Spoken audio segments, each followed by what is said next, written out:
эгамберди дорбоев дар зодгоҳаш истиқбол ба хок супурда шуд. طبق анъана дар қирғизистон дар хонаи нафари фавтида юрта гузошта мешавад. ҷасади сарбози қирғизро низомиёни рус ба хонаашон оварданд. касе аз наздикони дорбоев нахост бо журналистон суҳбат кунад. эгамберди дар истиқбол таваллуд ва бузург шудааст. чанд сол пеш ӯ бо модараш соҳиби шиносномаи русия шуд ва ба Норильск кӯч баст. ба ҷуз аз низомиёни рус дар маросими видо бо дорбоев сарбозони қирғизистон ҳам ширкат карданд. вале эгамбердиро чун сарбози рус бо парчами русия дар болои тобут дафн карданд. ба нақли сокинон баъди ба хок супоридани ҷасад тибқи қоида парчами давлатии русия ба хонаводаи сарбози қирғиз дода шуд. сарбози дуввум Рустам Зарифулин ба мисли эгамберди Дорбоев ки дар Украина ба ҳалокат расид шаҳрванди Русия буд. бо ин вуҷуд дар маросими дафн дар қатори низомиёни рус бо парчами Русия сарбозони қирғиз бо рамзҳои давлатӣ низ ҳузур доштанд. бештари корбарони шабакаҳои иҷтимоӣ бо дидани ин манзара ба ғазаб омаданд. то ин дам мақомоти қирғизистон борҳо изҳор дошта буданд ки дар робита ба ҷанг дар Украина мавқеи бетарафиро интихоб кардаанд.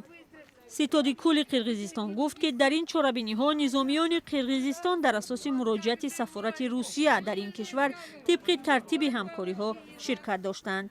сиёсатшинос Эмил Ҷураев ин амали мақомотро кӯтоҳандешона меномад. ба назари ӯ раҳбарияти кишвар дарк намекунад ки ҳузури низомиёни қирғиз ва парчами давлатӣ дар маросими дафн қирғизистонро ба амалҳои Русия дар Украина ҳамчун шарик ба намоиш мегузорад. Эмил Ҷураев инро ғайри қобили қабул медонад. ин як маъракаи таблиғотӣ аст. қаблан расонаҳои русӣ бо баъзе мавқеҳо мехоҳанд нишон бидиҳанд ки қирғизистон аз Русия ҳимоят мекунад, ҳарчанд қирғизистон ба ҳеҷ ваҷҳ чунин мавқеъро баён накардааст.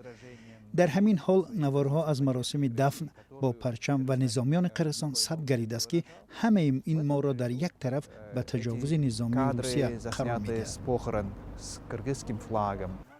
ҳар ду зодаи қирғизистон дар артиши Русия тибқи шартнома хидмат мекарданд. мақомоти Русия баъд аз марг онҳоро ба ордени ҷасорат мукофотониданд.